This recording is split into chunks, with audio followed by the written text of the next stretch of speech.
For the first time in human history, an epidemic turned grief, funeral rituals, sickness, and human corpses into a scalable, profitable, and unregulated global business. This is the untold story of the plague that made death itself a business, a social and economic revolution disguised as a natural disaster, one that rewrote global class order and birthed predatory service industries. It eroded centuries of religious charity, forced the creation of modern public health bureaucracy, and established a dark profit blueprint that still controls every modern global pandemic. The most terrifying takeaway from this history is not how many lives the plague destroyed, but how ruling elites learned to systematically profit from mass death and public suffering.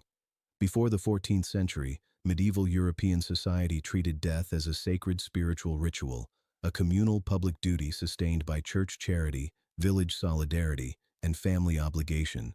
Funerals were free or minimally priced, grief was honored as a holy human emotion, and caring for the sick was a moral responsibility, not a paid commercial service. The Black Death shattered this thousand-year-old social contract entirely.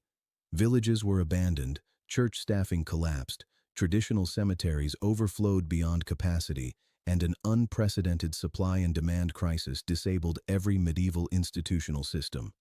Between 1347 and 1351, millions across Europe perished in rapid succession, turning a once rare human tragedy into an ordinary daily commodity.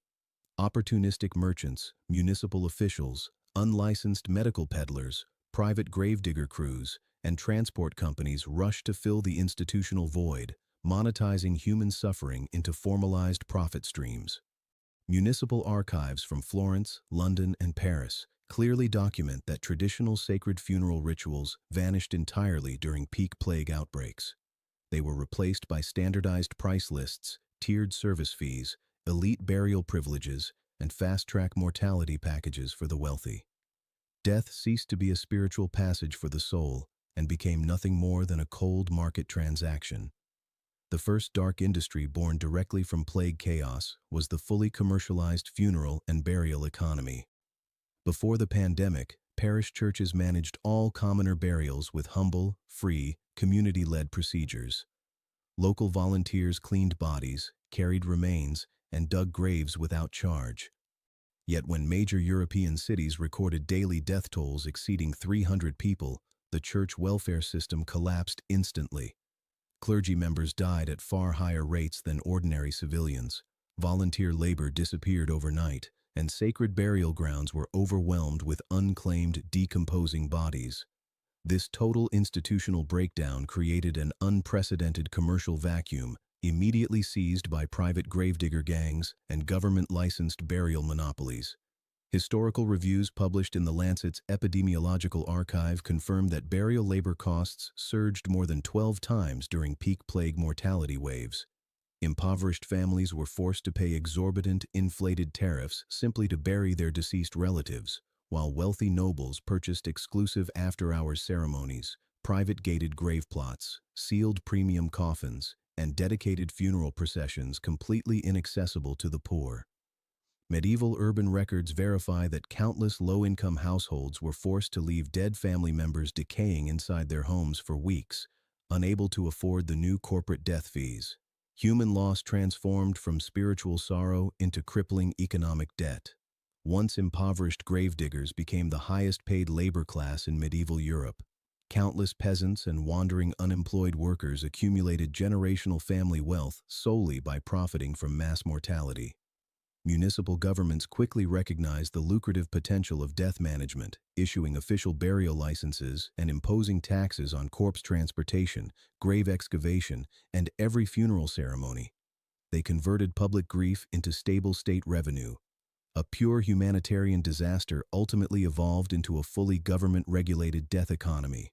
The plague no longer merely killed people, it turned human lives and human remains into taxable commercial inventory. The second predatory industry spawned by pandemic collapse was a widespread privatized medical scam economy. Before the Black Death, medieval healthcare was limited, but fundamentally communal. Village healers, monastery physicians, and local midwives provided free or low-cost care for impoverished rural and urban communities. Once the plague spread across the continent, Legitimate medical practitioners either perished from infection or fled contaminated cities, abandoning public medical duty entirely. This massive healthcare vacuum unleashed an army of unqualified plague doctors, traveling herbal salesmen, and fraudulent epidemic specialists. They sold fake antidotes, superstitious protective talismans, overpriced placebo herbs, and exclusive diagnosis access to terrified families at predatory markup prices. CDC Historical Public Health Archives confirm that over 90% of all so-called plague medicines sold during the 14th century held zero medical efficacy.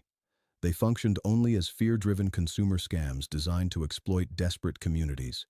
Wealthy aristocrats and merchants paid massive fortunes for private in-home physician visits, exclusive isolated recovery quarters, and customized elite prevention regimens. Poor populations received no treatment whatsoever, forced to purchase worthless placebos or suffer and die without medical support. The world's first two-tier privatized healthcare system was born in this crisis, where survival depended entirely on purchasing power instead of medical necessity. Healthcare transitioned permanently from a universal public good to a luxury elite commodity, establishing the foundational global medical inequality that persists across every modern pandemic. The plague also commercialized mass fear to create a highly profitable lockdown and quarantine industry. Regional governments implemented strict border closures, household isolation mandates, and traveler surveillance policies to slow contagion. Yet these public health regulations were enforced with brutal double standards and systemic corruption. Powerful elites and wealthy merchants paid bribes and official quarantine exemption fees to bypass travel bans. They escaped infected urban centers for safe rural retreats, while low-income residents were permanently trapped inside overcrowded, unsanitary, plague-ridden slum districts with zero evacuation options. High-end private quarantine villas emerged as exclusive upper-class safe havens, offering private accommodation, dedicated staff, purified water, and stockpiled resources during citywide lockdowns. Impoverished communities endured state-enforced mass confinement with no government support or supplies. Preserved archival documents from the Republic of Venice prove that port quarantine officials routinely accepted large private bribes to clear infected vessels carrying wealthy passengers, while imposing harsh detention and punishment on working-class migrant ships. Public health policy abandoned its original mission of collective protection and became a tool for profit generation and elite privilege preservation. The most devastating social transformation caused by the commercialization of death was the total collapse of medieval charitable systems and religious public trust. For centuries, the Catholic Church operated as Europe's only formal social safety net, providing free burials, sick care, food relief, and spiritual counseling for vulnerable communities during crisis. The plague completely exhausted church resources and exposed deep systemic corruption within religious institutions under extreme pressure. Facing endless mass mortality demand, parish priests and high-ranking church officials began charging expensive fees for last rites, funeral blessings, and sacred grave consecration. These services had always been free spiritual obligations for the faithful. Ordinary devout commoners were forced to pay costly tariffs to secure spiritual peace and sacred burial for their loved ones. Otherwise, they faced permanent religious exclusion for the deceased. This blatant monetization of sacred faith during mass suffering triggered irreversible public disillusionment with church authority. Ordinary people witnessed religious leaders profiting enormously from communal grief, while failing to stop the ongoing catastrophic death toll. This complete breakdown of public spiritual trust laid the core ideological foundation for the European Reformation. It proved that institutional power will always commercialize sacred public duties during systemic crisis to preserve elite interest. The plague's death business model permanently restructured European labor economics and feudal class dynamics. Pre-plague medieval Europe operated under a rigid feudal serf system defined by labor surplus, suppressed wages, and zero worker bargaining power. Mass pandemic mortality created an unprecedented continent-wide labor shortage almost overnight. Surviving working-class people suddenly held rare, valuable labor capital. They demanded massive wage increases and improved living conditions. Landowning nobles and ruling elites refused to accept this market shift. They implemented authoritarian legislation to suppress worker advancement. The 1351 English Ordinance of Laborers forcibly froze wages at pre-plague levels, criminalizing peasants who demanded fair compensation. Elite efforts to override natural market forces and protect upper-class wealth monopolies ignited widespread class conflict and peasant rebellions across Europe, most notably the iconic 1381 Wat Tyler Peasants' Revolt. Though ruling governments violently suppressed the uprisings, the decaying feudal system could never be restored. The plague permanently proved that human labor value and human life value are radically redefined during societal collapse. It also proved that elite institutions will always deploy law and state power to protect their monopoly on profit. This fundamental tension between working-class value and elite exploitation became the origin of modern capitalist class struggle. Urban real estate and rural land markets underwent brutal pandemic-driven economic restructuring. Catastrophic population loss left entire city districts and rural manors completely abandoned. Surviving low-income families lost all property value and generational land security. Wealthy merchant elites purchased abandoned estates and ruined urban properties at rock-bottom crisis prices, accumulating massive real estate empires through pandemic speculation. Plague-induced urban gentrification permanently reshaped European city geography, concentrating land and property ownership into fewer elite hands. It pushed surviving poor populations into overcrowded, unsanitary, high-risk marginal zones. Urban planning ceased prioritizing public safety and communal welfare and began serving exclusively elite wealth accumulation. This structural pattern has been repeatedly replicated in every modern global health crisis. A definitive real-world case study from 1348 Florence fully exposes how death became calculated, scalable, and exploitable business during the Black Death pandemic. Within mere months, over 60% of Florence's total population perished. The traditional church-run burial system collapsed completely, leaving countless bodies abandoned on streets, inside homes, and along riverbanks. Municipal administrators immediately established a privatized burial monopoly, granting exclusive corpse collection and interment rights to licensed merchant cartels. They implemented strict class-based tiered pricing structures. Noble families received same-day private coffin burials, walled exclusive grave plots, and full ceremonial honors. Middle-class households received delayed mass grave interment with simplified rituals. Impoverished families were charged inflated emergency tariffs or forced to leave their relatives unburied. Preserved Florentine municipal ledgers document that a small group of burial merchants accumulated modern multi-million-dollar fortunes within a single plague season. Ordinary working families were trapped in generational debt simply to honor their deceased loved ones. This single city's crisis economy reveals the core horror of pandemic commercialization. Disasters do not merely kill populations. They completely restructure social profit systems, enriching speculators, and forcing vulnerable communities to bear all catastrophic costs. The plague's emergent death industry also invented the foundational systems of modern crisis insurance and financial speculation. Before the Black Death, medieval trade operated on simple direct transaction models with zero formal risk mitigation mechanisms. Continuous pandemic disruption to shipping routes, labor supply, and commodity markets forced European merchant banking families to develop the world's first epidemic risk insurance contracts. Early maritime insurance policies specifically covered plague-related cargo loss, crew mortality, and trade interruption. Elite financial institutions in Florence and Venice created the first statistical risk modeling systems based on real plague mortality data. They redefined existential societal catastrophe as predictable market volatility and profitable investment opportunity. This pandemic risk speculation evolved directly into modern global insurance markets, hedge fund systems, and contemporary disaster capitalism. Religious and cultural perceptions of death were permanently redefined by the commercialization of mortality. Pre-plague medieval culture viewed death as the great equalizer, a universal spiritual fate shared equally by nobles and peasants, rich and poor alike. It deserved equal communal honor and sacred burial. The plague's tiered paid funeral system created a rigid new class hierarchy even in death. Elite individuals received dignified, private, sacred burial ceremonies. Impoverished masses were disposed of in anonymous mass pits with zero ritual or respect.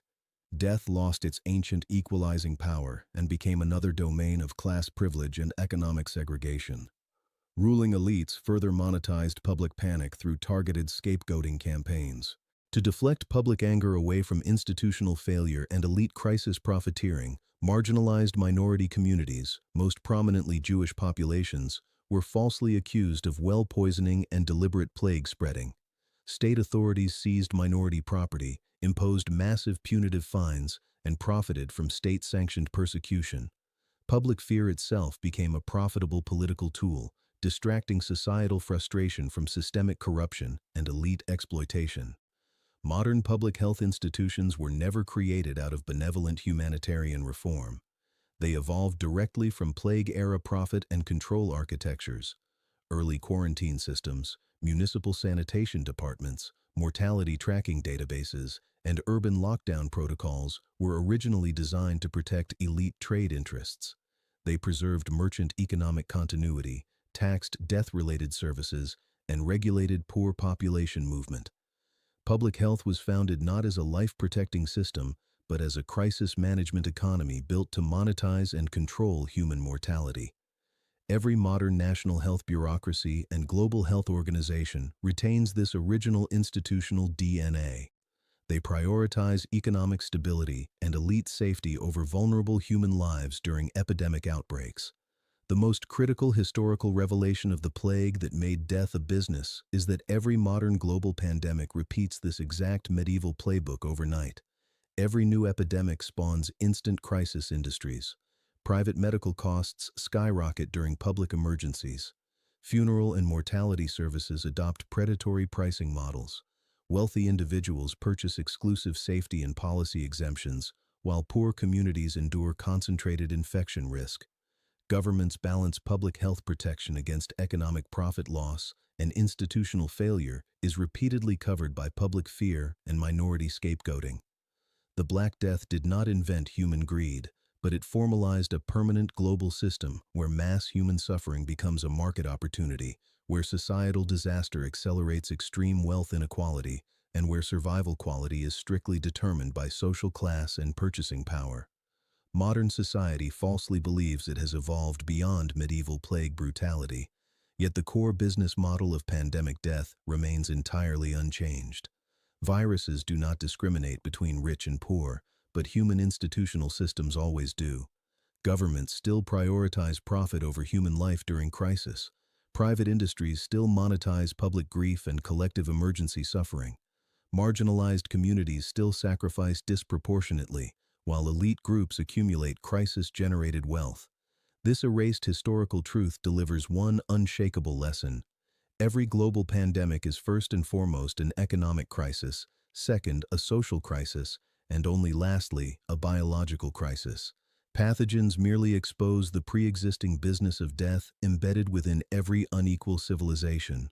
The true danger of any epidemic is never the virus itself, but the human system that converts mass mortality into profit, communal tragedy into individual elite wealth, and public emergency into permanent class advantage. If you want to explore more erased, dark economic histories of global plagues, including how cholera birthed modern urban sanitation monopolies, how the Spanish flu accelerated global medical industrialization, or how modern pandemics amplified disaster capitalism, leave your favorite historical topic in the comments below. Subscribe to the Epidemic Archive for unflinching deep dives into how disease rewrites global economics, class struggle, and human civilization. And share this video to expose the hidden profit engine behind every historical and modern pandemic disaster.